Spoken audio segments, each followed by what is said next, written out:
ধরেন আপনাকে বোঝানোর জন্য বলি, একাধিক বিবাহতে আসলে ফায়দা কাদের? পুরুষেরটা আগে বলবো না নারীরটা আগে বলি? আগে নারীরটাই বলি। দেখেন, আজকে যদি একাধিক বিবাহের বিধান আল্লাহর বিধান, এটা কোনো আইনবির তৈরি করা বিধান না। একাধিক বিবাহ করার যে আমল, এই আমল কোরআনের আমল, এই আমল রসুলের আমল, নবীদের আমল, এই আমল সাহাবে কেন্দ্র আমল। আমি আমার যারা অধীনস্থ সেদেরকে বলি যে এটা যদি সেরেফ কোরআনে থাকতো কিন্তু কোনো আমল থাকতো না, তাহলে আমি এত জোর গলায় এই ব্যাপারে কথা বলতে পারতাম না, বা আমারও ওইভাবে মনে হতো যেন আমি ভুল বুঝতেছি, সবাই একরকম বুঝতেছে, আমি ভুল বুঝতেছি। বুঝেননি বিষয়টা? কিন্তু যখন দেখতেছে যে এই কোরআনের উপরে সাহাবা একরামদের অধিকাংশের আমল, এই কোরআনের উপরে অধিকাংশ নবীদের আমল, এই এই কোরআনের আয়াতের উপর অধিকাংশ তাবিঈনদের আমল, অতএব আমরা এটা জোর গলায় বলতে পারি যে একাধিক বিবাহ করা এটা ওয়ারাসাতুল আম্বিয়াদের বিশেষ আমল। কিন্তু আসলে ফায়দাটা কেন, এটা কি জন্য করতে হবে, সাহাবা একরাম কেন কেন করেছিলেন বলেন তো? নবী করিম সাল্লাল্লাহু আলাইহি ওয়াসাল্লাম যে অনেকগুলো বিবাহ করেছিলেন, 11টা বিবাহ করেছিলেন, এটা কি আল্লাহ রসুল গুনাহ থেকে হেফাজত হওয়ার জন্য বিয়ে করেছিলেন? নবী করিম সাল্লাল্লাহু আলাইহি ওয়াসাল্লাম নিজের চরিত্র হেফাজত করার জন্য বিয়ে করেছিলেন? উনি তো মাসুম ছিলেন। উনি করেছিলেন বাস ওনার একটা হালাল চাহিদা আছে, কোনো ক্ষেত্রে নিজের জরুরতে, আর অধিকাংশ নারীগুলোকে নারীর জরুরতে। সাহাবা একরাম যখন বিবাহ করেছেন তো সবগুলো করেছিলেন শুধু নিজের চাহিদায় না, বরঞ্চ কিছু করেছিলেন, যেমন হযরত ওমর রাদিয়াল্লাহু আনহু ঘটনা বলেন, ওনার কাছে এক বিধবা এসে বলছে আমার বিয়ের ব্যবস্থা করে দিন। তো উনি ওনার ছেলেদেরকে বলছে, দেখো আমার তো আর সুযোগ নাই এই নারীকে হেফাজত করার, কারণ অলরেডি তোমাদের 4টা মা আছে, তাহলে তোমরা কেউ হেফাজত করো। তাহলে এখানে একজন নারী যখন সে বিধবা হয়ে যাবে, একজন নারী যখন ডিভোর্সি হয়ে যাবে, তখন তার হেফাজত খোদ আল্লাহ রসুল করেছেন, সাহাবা একরাম করেছেন। এবার বলেন, বর্তমানে কি বাংলাদেশে বিধবা নারী নাই? বর্তমানে কি বাংলাদেশে ডিভোর্সি নারী নাই?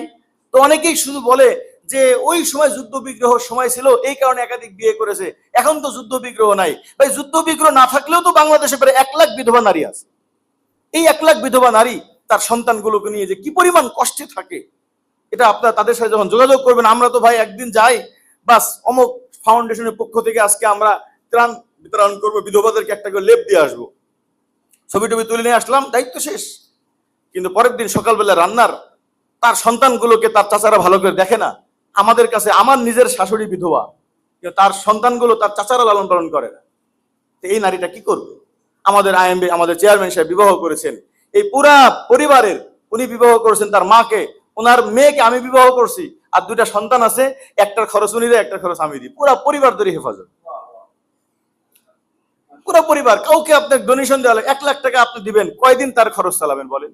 তো এরকম বাংলাদেশে আজকে এই দীর্ঘ হাসিনার আমল থেকে শুরু করে এই পর্যন্ত বাংলাদেশে কি পরিমাণ বিধবা নারী আছে ধরেন, তাও আমার জানা মতে প্রায় লাখের উপরে বিধবা নারী আছে।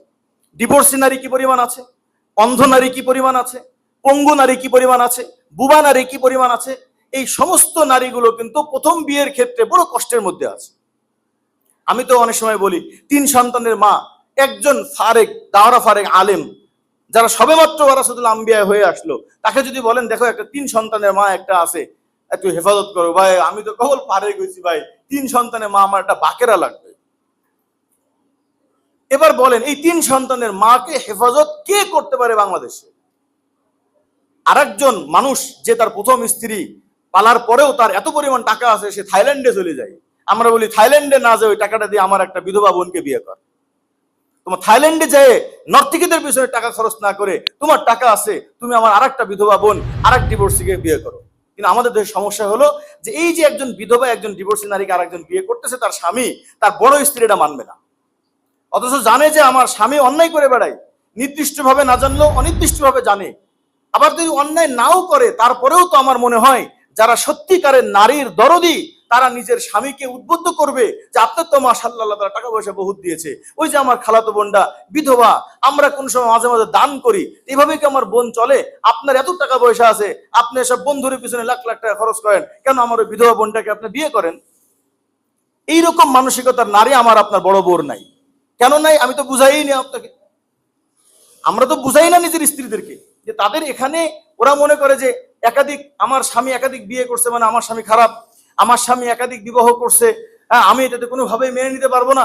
ভাই, আপনার স্বামী যাকে বিবাহ করছে সে একটা বিধবা নারী, সে একটা অন্ধ নারী, সে একটা পঙ্গু নারী, এটা তো আপনার স্বামীকে আপনার সালাম দেওয়া দরকার ছিল যে আরে যেই যুগে মানুষ একজন নারীকে 500-700 টাকা 10,000 টাকা দিয়ে আমার মতন একজন বোনকে তার রাস্তায় ফেলে তুই চলে আসে, তুমি ওই নারীটাকে স্ত্রীর মর্যাদা দিলা, আজকে থেকে তোমার প্রতি ভালোবাসার দ্বিগুণ হয়ে গেল।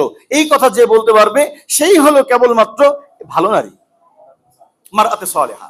আর যে বলবে না আমি একাই, তোমার কোটি কোটি টাকা আমি একাই খাবো, আমি আর জীবনে কোনো স্বামীর ভাগ দিতে পারবো না, তাহলে এই 50 লাখ নারীর যে বিবাহগুলো না হয়ে তারা অন্য পথে চলে যাবে, কষ্টের মধ্যে থাকবে, এগুলো সমস্ত দায়ভার হবে ওই বড় বোর যে তার স্বামীকে এই কথা নিষেধ করেছে।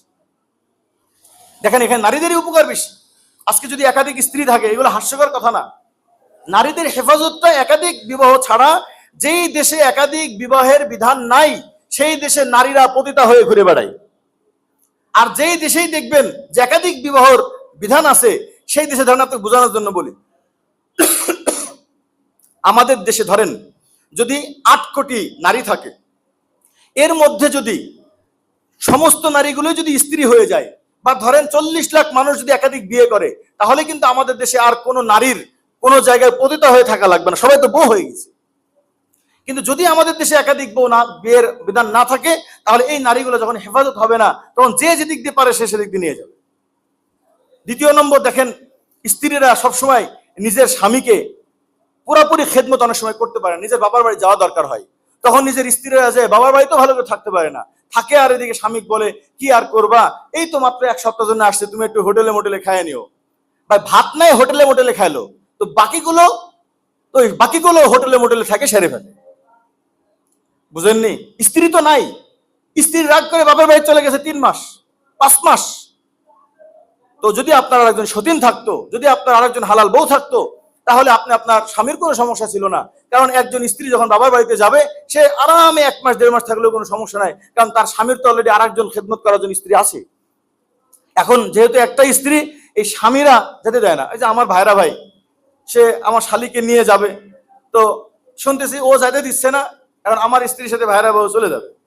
তো আমি তখন ওদেরকে বলতেছি যে আসলেও বুঝতে পারতেছি যে ও বলতেছে আমাদেরকে বাড়ি যাওয়া লাগবে না। আমি বললাম দেখো যে ও কেন তোমাকে রাখতে চাচ্ছে বারবার, কারণ ওর তো স্ত্রী একটা, আমার তো স্ত্রী 4টা।